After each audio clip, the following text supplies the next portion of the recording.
Hey guys, Shwell here doing a quick video update. I want to keep the videos flowing. This video is going to step back to Airsoft. This is just a quick filler video, basically just to show you guys one of the steps that I take in preparation for Airsoft.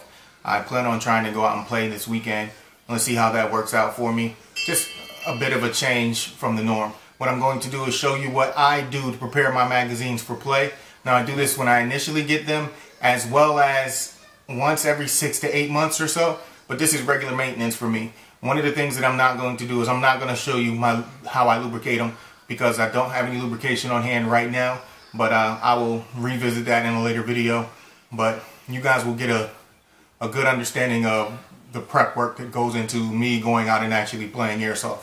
The magazine that we're going to use today is a PMag. I'm not sure if it's a beta or a PTS. I just know it's a PMag, and I've had it for a couple of years now. Again, these are the steps that I take when I initially get them, as well as routinely every 6 to 8 months. Alright?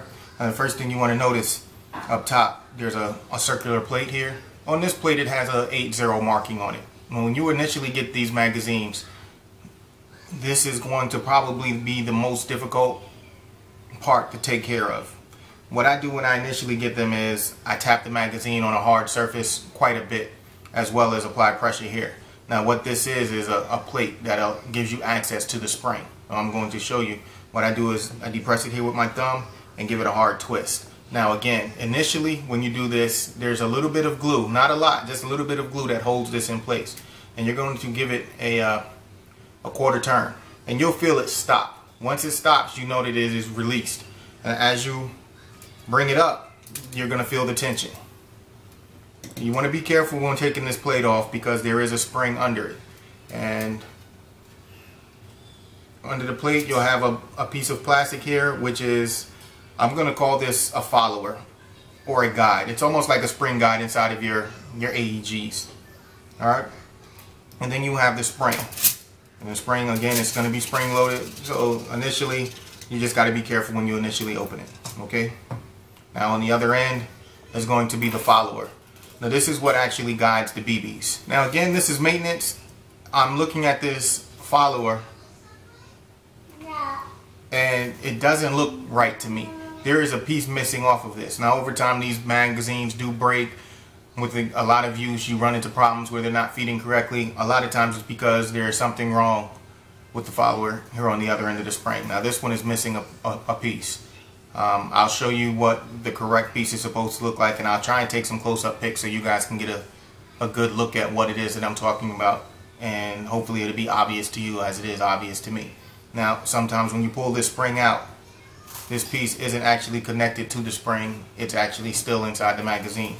So when you pull it out, you want to make sure that you have everything that's supposed to come out. I have a second magazine here that I'm going to show you, and I know this one has all of the correct pieces in it and the correct parts. Again, you're going to notice the plate here, a little bit of thumb pressure,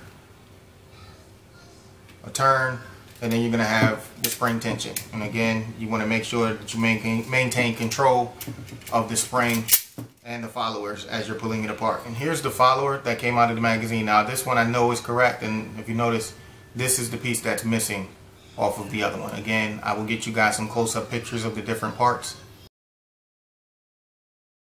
Now something I want to show you. This spring is the first spring. This is one came out of the first magazine.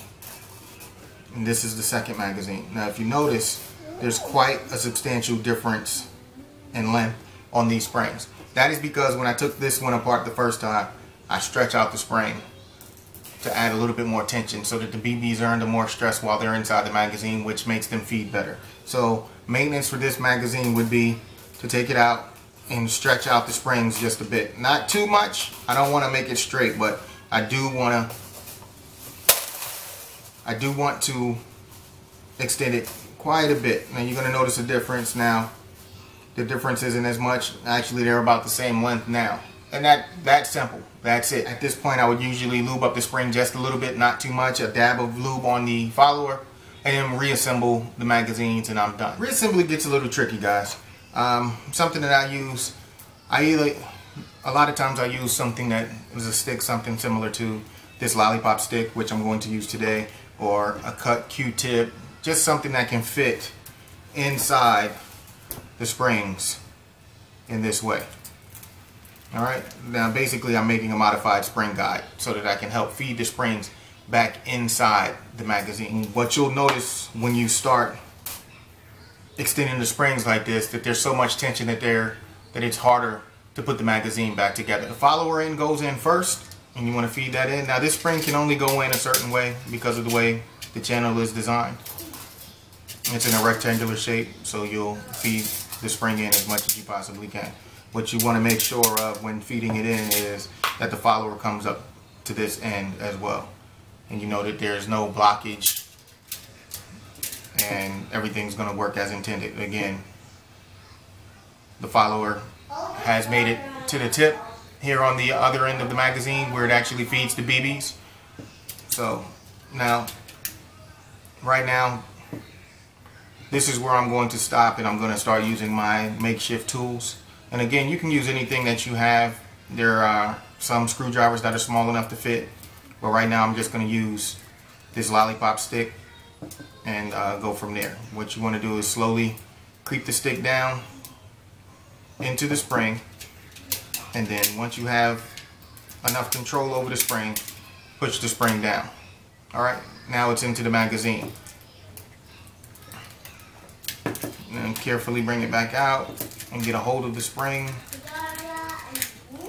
and get the spring where you have control of it, like I do here, and then you're going to get the spring guide and you're going to feed that in, making sure that you feed it in correctly. The spring guide itself has a rectangular shape as well, as you can see on this other one, and it fits right into the groove. Once you get that down there, you're going to take your plate and manipulate it to where you can get the plate into place.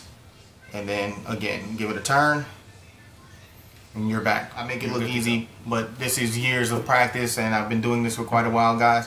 Again, a dab of lubrication here and there, not too much, and just making sure that the follower and everything is the way it's supposed to be and performing and functioning like it is supposed to. That extra tension that you're adding by expanding the spring or pulling, stretching the spring out will make it feed a lot better. And for you guys that like those high-speed builds, it will help your magazines maintain or keep up with the speed of your AEG. This is Shwell. I hope you guys are out there having fun, being safe, and also being responsible. I'm gonna probably eat this lollipop now, and I hit you guys with the 2 fingers. Later.